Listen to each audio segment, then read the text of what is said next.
ಇವತ್ತಿನ ರೆಸಿಪಿ ನೆಲ್ಲಿಕಾಯಿಯ ಮುರಬ್ಬ ಅಥವಾ ಜಾಮ್ ಅಂತ. ಮೊದಲು ನೆಲ್ಲಿಕಾಯಿಯ ಗುಣ ಏನು ತಿಳ್ಕೊಳ್ಳೋಣ ನಾವು. ವಿಟಮಿನ್ ಸಿ ಹೇರಳವಾಗಿರುವ ನೆಲ್ಲಿಕಾಯಿ ನಮ್ಮ ದೇಹದಲ್ಲಿ ರೋಗ ನಿರೋಧಕ ಶಕ್ತಿಯನ್ನು, ಬುದ್ಧಿಶಕ್ತಿಯನ್ನು, ಚರ್ಮ ರೋಗ, ತುರಿಕೆ, ಮಲಬದ್ಧತೆ, ಎಸಿಡಿಟಿ ಮತ್ತು ಸಕ್ಕರೆ ಕಾಯಿಲೆ ಮತ್ತು BP ನಿಯಂತ್ರಣಕ್ಕಂತೂ ತುಂಬ ಸಹಕಾರಿ ಇದು. ಹೆಣ್ಮಕ್ಳಿಗೆ ಕೂದಲ ಮೇಲೆ ತುಂಬ ಪ್ರೀತಿ ನೋಡಿ. ಅವರು ನೆಲ್ಲಿಕಾಯಿ ಜ್ಯೂಸ್ ಮಾಡಿ ಅಥವಾ ಹಸಿಯಾಗಿ ಅಥವಾ ಈ ರೀತಿ ಮಾಡಿ ತಿನ್ನಬಹುದು.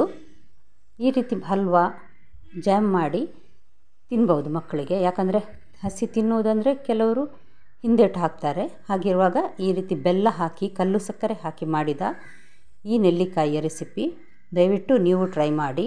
ನಮಸ್ತೆ ಫ್ರೆಂಡ್ಸ್, ಗುಡ್ ಫುಡ್ ಲ್ಯಾಂಡ್ ಚಾನಲ್ಗೆ ನಿಮಗೆಲ್ರಿಗೂ ಸ್ವಾಗತ. ನೋಡಿ, ಇಲ್ಲಿ ನಾನು ಅರ್ಧ KGಯಷ್ಟು ಫ್ರೆಶ್ ನೆಲ್ಲಿಕಾಯಿನೂ ತೆಗೆದುಕೊಂಡಿದ್ದೇನೆ. ಈಗ ಮಾರ್ಕೆಟಲ್ಲಿ ಬೇಕಾದಷ್ಟು ನೆಲ್ಲಿಕಾಯಿ ಬರ್ತಾ ಇದೆ. ಅದರಲ್ಲಿ ಒಳ್ಳೆಯದು ನೋಡಿ, ಚೆನ್ನಾಗಿ ತೊಳೆದು ಅದನ್ನು ಬಟ್ಟೆಯಲ್ಲಿ ಒಣಗಿಸಿ ಎಲ್ಲ ನೀರ ಪಸೆ ಹೋಗುವ ಹಾಗೆ ಒಣಗಿಸಿ ನಂತರ ನೋಡಿ ಈ ರೀತಿ ತುರಿತಾ ಇದ್ದೇನೆ. ಇದರಲ್ಲಿ ಸ್ವಲ್ಪ ಕೆಲಸ ಅಂದರೆ ಇದು ತುರಿಯುವುದೊಂದೇ ಕೆಲಸ. ಅರ್ಧ KG ನೆಲ್ಲಿಕಾಯಿಯನ್ನು ತುರಿದು ನಾನು ಇಟ್ಟಿದ್ದೇನೆ ನೋಡಿ.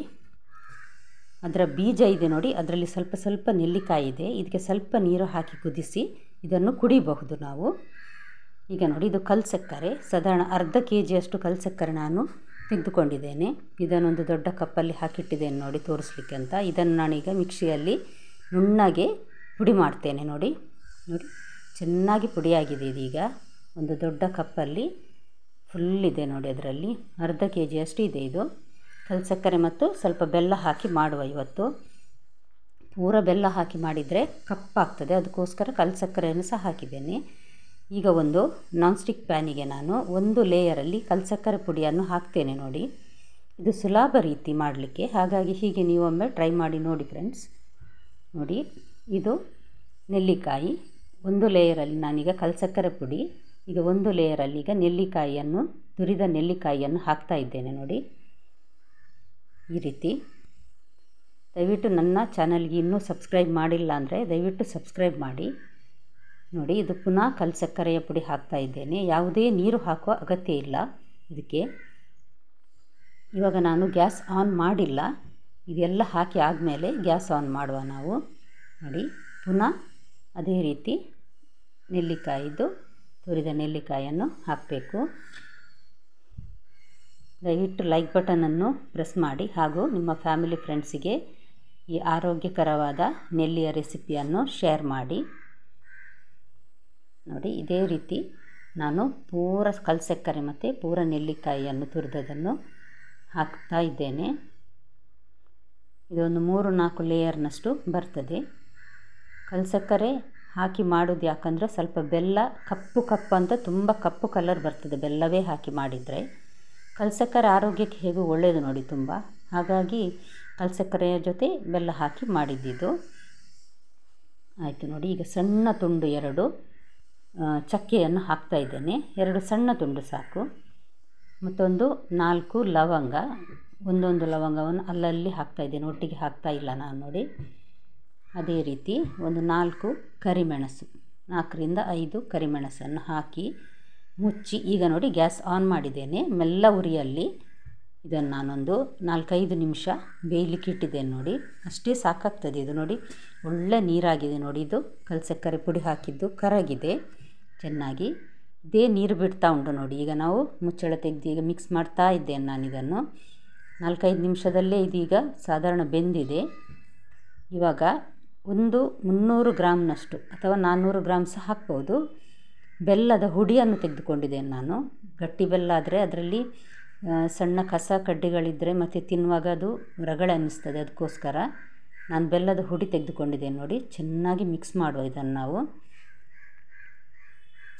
ನೋಡಿ, ನೀರಾಗ್ತಾ ಬಂತು ನೋಡಿ. ಇದು ತುಂಬ ನೀರು ಸಹ ಆಗೋದಿಲ್ಲ, ನಾವು ನೀರೇನು ಹಾಕೋದಿಲ್ಲ ನೋಡಿ. ಹಾಗಾಗಿ ಇದು ನೋಡಿ ಕುದೀತಾ ಇರುವಾಗ ಅರ್ಧ ಟೀ ಸ್ಪೂನ್ ಬ್ಲ್ಯಾಕ್ ಸಾಲ್ಟ್ ಹಾಕಿದ್ದೇನೆ. ಒಂದು 1/4 ಚಮಚದಷ್ಟು ಉಪ್ಪಿನ ಹುಡಿ ಹಾಕಿದ್ದೇನೆ. ಬ್ಲ್ಯಾಕ್ ಸಾಲ್ಟ್ ಹಾಕೋದ್ರಿಂದ ಒಳ್ಳೆ ರುಚಿ ಕೊಡ್ತದೆ ಅದು ಸಹ. ಚೆನ್ನಾಗಿ ಮಿಕ್ಸ್ ಮಾಡುವ ಒಮ್ಮೆ. ಇನ್ನು ಇದಕ್ಕೆ 1 ಚಮಚದಷ್ಟು ಬಡಸೊಪ್ಪಿನ ಹುಡಿ ಮತ್ತು 1 ಚಮಚದಷ್ಟು ಒಣಶುಂಠಿಯ ಹುಡಿಯನ್ನು ನಾನು ಹಾಕ್ತಾ ಇದ್ದೇನೆ. ಒಣಶುಂಠಿ ಪುಡಿ ಇಲ್ಲ ಅಂದರೆ ನೆಲ್ಲಿಕಾಯಿಯನ್ನು ನೀವು ಗ್ರೇಟ್ ಮಾಡ್ತೀರಿ ನೋಡಿ, ತುರಿತೀರಲ್ಲ, ಆವಾಗ ಹಸಿ ಶುಂಠಿಯನ್ನು ತುರಿದು ಅದರೊಟ್ಟಿಗೆ ಬೇಯಿಸ್ಬೋದು. ಹಾಗೆ ಸಹ ಮಾಡ್ಬೋದು.